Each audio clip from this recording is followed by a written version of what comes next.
has recorded its highest daily case count in 6 months, and authorities are trying to ramp up the vaccination drive across the country. The US has in fact disputed the World Health Organization's calls to delay booster shots and is now marching ahead with the booster shots. The young need to be vaccinated on priority, and some governors are even offering teenagers a full ride to a public university if they agree to get jabbed.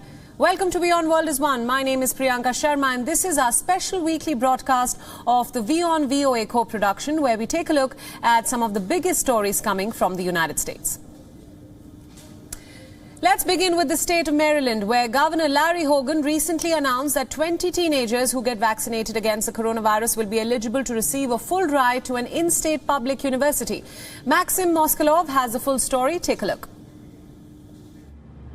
The state of Maryland's $1 million scholarship lottery called VaxU aims to encourage young people to get their COVID-19 vaccines. The promotion offers vaccinated residents ages 12 to 17 a chance to win one of 20 scholarship prizes to pay for tuition and fees at a public four-year college or university.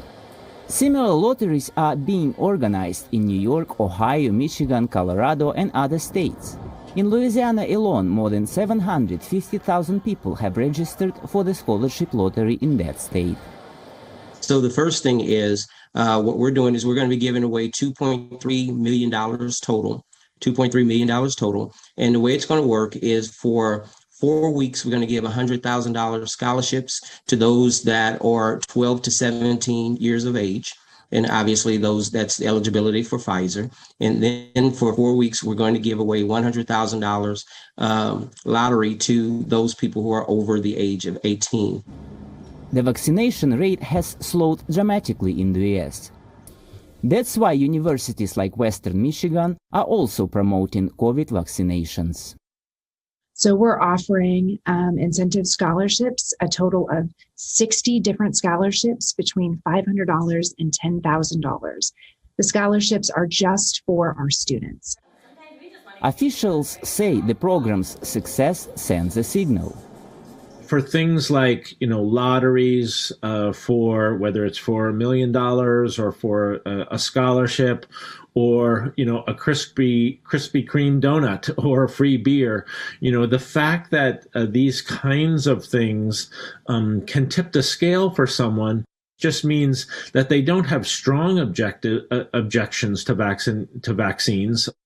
Meanwhile, other officials are banning vaccination requirements in state schools, including in Alabama, Arkansas, Florida, and Indiana. Some have also banned mandatory face masks. Health experts say that can counter U.S. efforts to fight the pandemic. I think there is a role for more aggressive public health measures. And obviously, this is a long-standing, kind of tension between individual liberties and the good of the public and public health. The unfortunate thing is, as many people have said, COVID-19 and COVID-19 vaccines, have become so hyper-politicized.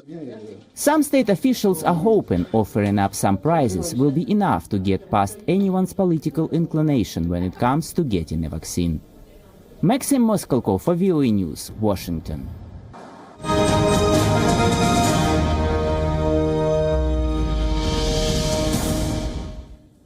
To speak about this further, we're now being joined by Voice of America's correspondent Amy Hybels from Washington. Amy, thanks so much for joining us on this special broadcast. Now, with the Delta variant surging in certain parts of the United States right now, how do schools plan to deal with this as they prepare to welcome students back for in-person classes? Well, since children under the age of 12 are still not allowed to get the COVID vaccine, school districts across the country right now are trying to figure out how to bring kids back into the classroom safety. And you know what? It really depends on what state and sometimes even what county you're in. For example, in Louisiana, where case counts and hospitalizations are increasing, the Democratic governor, John Bel Edwards, he announced a reinstated mask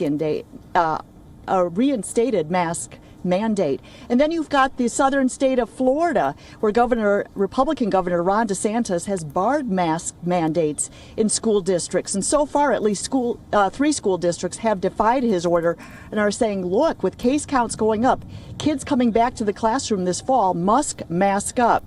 Now, remember, it was just last week that the U.S. Centers for Disease Control and Prevention recommended masks for all teachers, staff, and students, regardless of vaccination status. According to the CDC, the Delta variant now accounts for more than 93% of all new COVID-19 cases, and that's mainly among the unvaccinated. The American Academy of Pediatrics said that 72,000 new COVID cases were reported in U.S. children last week. That's really concerning here in the U.S. when you compare to the prior week when only 39,000 cases were reported. Now, while they say it appears severe illness caused by COVID in children is really uncommon, they're still saying that there's an urgent need to collect more data on this. They need more information on the longer term impacts of the pandemic on children. Right. Now, Amy, my second question. The head of the World Health Organization is calling for a moratorium now on booster shots of COVID-19 vaccines. So what's been the response so far in the United States as of now? Sure. Well, after the head of the WHO made that appeal, White House Press Secretary Jen Psaki was asked about it. She, during a press conference, told reporters she called it a false choice, saying that the U.S. is capable of shipping vaccines abroad and providing booster shots if it comes to that. Now, on Tuesday, President Joe Biden announced that the U.S. has shipped over 110 million doses of U.S. vaccines to 65 countries. And the 500 million doses of the Pfizer vaccine promised to low and middle income countries is expected to start to ship out at the end of this month. Now, the U.S. is looking at providing additional COVID-19 booster shots to those who are immunocompromised. And if they do so, they're going to join countries like Germany, France, and Israel that are providing those booster shots, essentially ignoring that appeal by the WHO to hold off on doing that until people in low-income countries and other parts of the world have at least one shot. Right, Amy, stay with us on this broadcast. We'd like you to weigh in on another story. Let's move on for now. Since the Voting Rights Act was signed into law 56 years ago, removing barriers to voting by African Americans, the face of the American electorate has evolved. During the 2020 election, Asian Americans made their voices heard. Voice of America's Elizabeth Lee has all the details. Take a look. From the West Coast to the East Coast, Asian Americans in major U.S. cities flexed their political muscle in the 2020 presidential and congressional elections, contributing to a record voter turnout across the nation. Asian Americans have really come into prominence as a new electoral force to be reckoned with. The turnout of Asian American voters hit a record high of nearly 60% in 2020, according to the U.S. Census Bureau. More than half of them supported Democrat Joe Biden over Republican incumbent Donald Trump, and more Asian Americans favored Democrats than Republicans. Researchers say one reason for the historic increase in Asian American voter turnout over 2016 levels was a response to a wave of hate incidents against Asians in the U.S. A number of studies have looked at the impact of feeling discriminated against, a sense of social exclusion, and how that really galvanizes Asian Americans to go out and get registered, to participate in elections. Another record set, 21 Asian Americans elected to Congress in 2020, the most in the nation's history, and another incentive for Asians to head for the ballot box. Every election cycle, we've seen an increase of Asian American and Pacific Islander participation.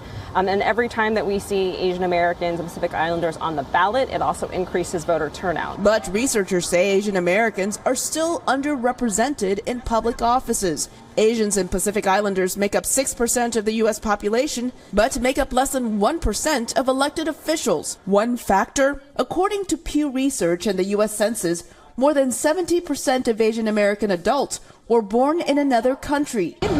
Some speak limited English, says Congresswoman Judy Chu, the first Chinese American woman elected to Congress. We are a population where many may not be familiar with the American means of democracy. It takes a little while to get used to it, to know that your voice counts, and especially if you come from countries where there aren't real, free, and fair elections, or maybe were there no elections at all? Newly elected in 2020, Michelle Steele of California became one of the first Korean American women in Congress. She remembers the challenges of running for office as an immigrant. Since I was born in Korea and raised in Japan, I have very shy personality. So it's harder to go out there with my accent than speaking in front of the people. As more Asian Americans enter politics, Asian American voters are becoming more interested and engaged. We want to see people that look like us on TV in positions of power and can spread the message and build the coalition and allyship that's needed for real change. The change includes a new hate crimes law passed this year that addresses the rise in violence against Asian Americans. But not everyone is optimistic that changes will continue. We see that as there is a rise in Asian hate, yes, we are being recognized more by politicians, but I feel like once that is subsides, we probably will be in the shadows once again. The Pew Research Center projects that Asian Americans will become the largest group of immigrants in the U.S. by 2055. It's no longer a population that's quiet and not going to vote. They turned out in record numbers in 2020, and you don't go back once you become activated. Transforming a group traditionally marginalized by campaigns into a voting bloc that can potentially be the margin of victory in a political race. Elizabeth Lee, VOA News.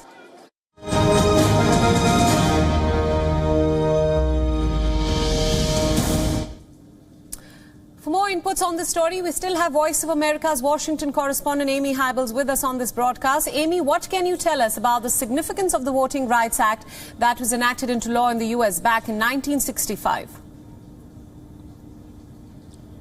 Well, the Voting Rights Act has long been considered the most successful piece of civil rights legislation ever passed by the U.S. Congress, which meets in that building right there behind me.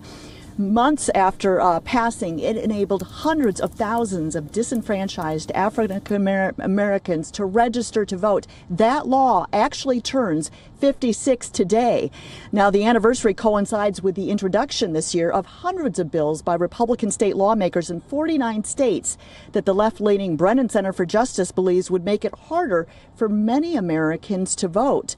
Now, the Republicans behind these new laws say that the changes they support, which would tighten ID requirements and place restrictions on absentee voting, are necessary to prevent voter fraud. But critics fear that this new push will really end up limiting voting opportunities for African Americans and other minorities here in this country. Now, last month, as you recall, a group of Democratic state lawmakers from Austin, Texas, made national headlines when they decided to walk out of the State House and fly to Washington, D.C. to lobby for federal voting rights legislation. By leaving the state of Texas, they actually prevented Republican state lawmakers from moving forward with a vote on more voting regulations. Now, the For the People Act, which was introduced by Democrats in an effort to overhaul U.S. election law, that was blocked by Republicans here in the U.S. Senate back in June. Right. Now, Amy, my final question. Washington, D.C. is currently one of only 3 places in the United States where felons who are currently serving time behind bars have the right to vote. What can you tell us about this? Sure. In 2020, the city of Washington joined the states of Vermont and Maine in becoming one of only 3 places in the United States where felons who are currently serving prison time behind bars are actually allowed to participate in the voting process. They have the right to vote in national and local elections. Now, the CEO of the Hope Foundation here in Washington, D.C., who led that effort, says it's particularly important for people of color. Now, while many states allow former felons to vote, it's not always a simple process. That's why a Georgetown University law professor co-created the Free Our Vote database. What that database does, it helps former felons figure out how much they owe in fines to the states that they were incarcerated in. And in fact, this program helped provide some 20,000 former felons with the ability to vote in the 2020 election in the state of Florida. That's a significant number of people that were allowed to participate in this process, and that could make a difference in a tight election. Right. Amy, thank you for all your inputs and thank you for joining us on this special broadcast.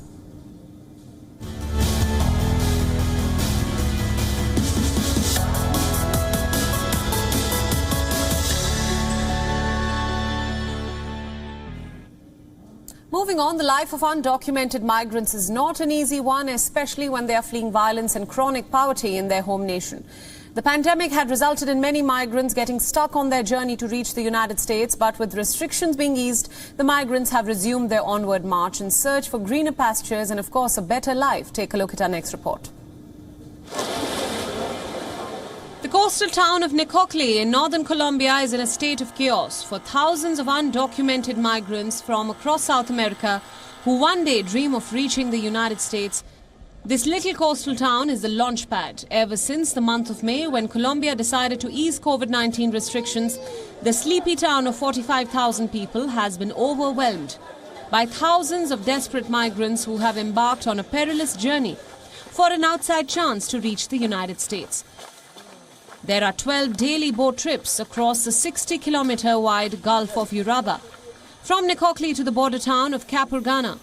And from here, the migrants have to make an arduous journey through jungles that are infested with snakes and drug traffickers. Rescue plan is, Ever since Joe Biden was sworn in as the U.S. president, there is a surge in the number of migrants. More than 180,000 undocumented migrants were detained by the U.S. Customs and Border Protection in the month of May. Most migrants were found to be from nations such as Venezuela, Ecuador and Haiti. And worryingly, at least half these migrants making the perilous journey are children. This has drawn attention to Joe Biden's more humane immigration agenda, in contrast to the strident rhetoric of his predecessor. But none of the challenges have resulted in a decline in the number of undocumented migrants. And the journey does not come cheap. On an average, an individual needs to spend at least $1,200 to pay middlemen to smuggle them to the United States. But at the end of the ordeal, even if they reach the US border, there is no guarantee that they will not be deported again. Bureau Report, WION World is One. Witnessing one of the biggest natural disasters to hit Germany in the last few decades, the Ahr Valley in Germany, known for its viticulture and tourism, lies in a state of ruins as of now. A couple of residents are now using the mud-smeared wine bottles that they managed to retrieve from the flooded cellars to raise money to help the wine growers and residents of the region. Take a look. Last month, Germany witnessed devastating floods, one of the worst in the last few decades. The Ahr Valley in particular was the worst affected region. Residents believe that this region, best known for its Pinot Noir, may never be the same again. The Ahr region will never be the same again.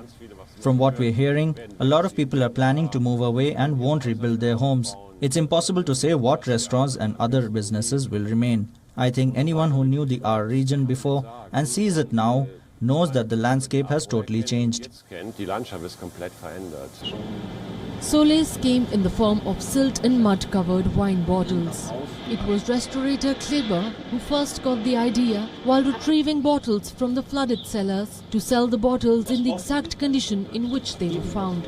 To throw it all away would have been a huge waste of time, labor and funds. And so, the hopes of residents of Ahr Valley rest on Flutwein, that is, flood wine in German.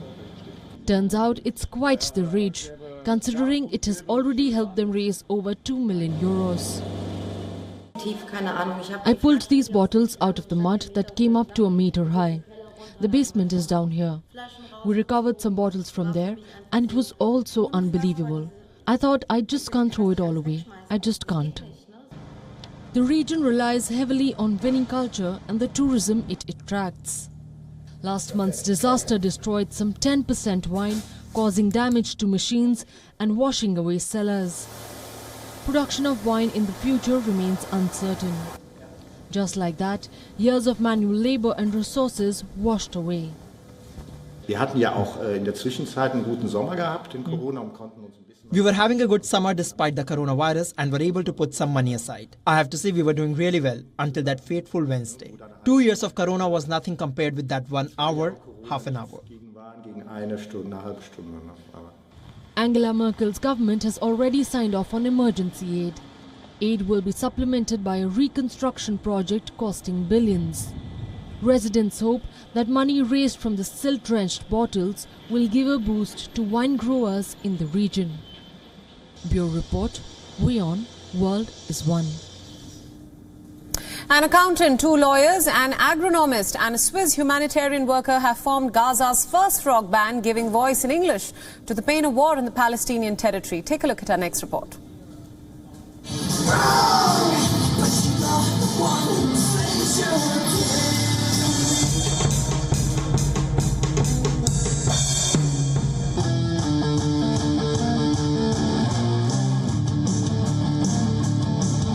When we scream, our scream is a scream of pain, scream of anger against the injustice. At the same time, sometimes you want to scream, but you want to scream your lungs out because you're super happy. So it's a peak of feelings. This is the philosophy of rock music.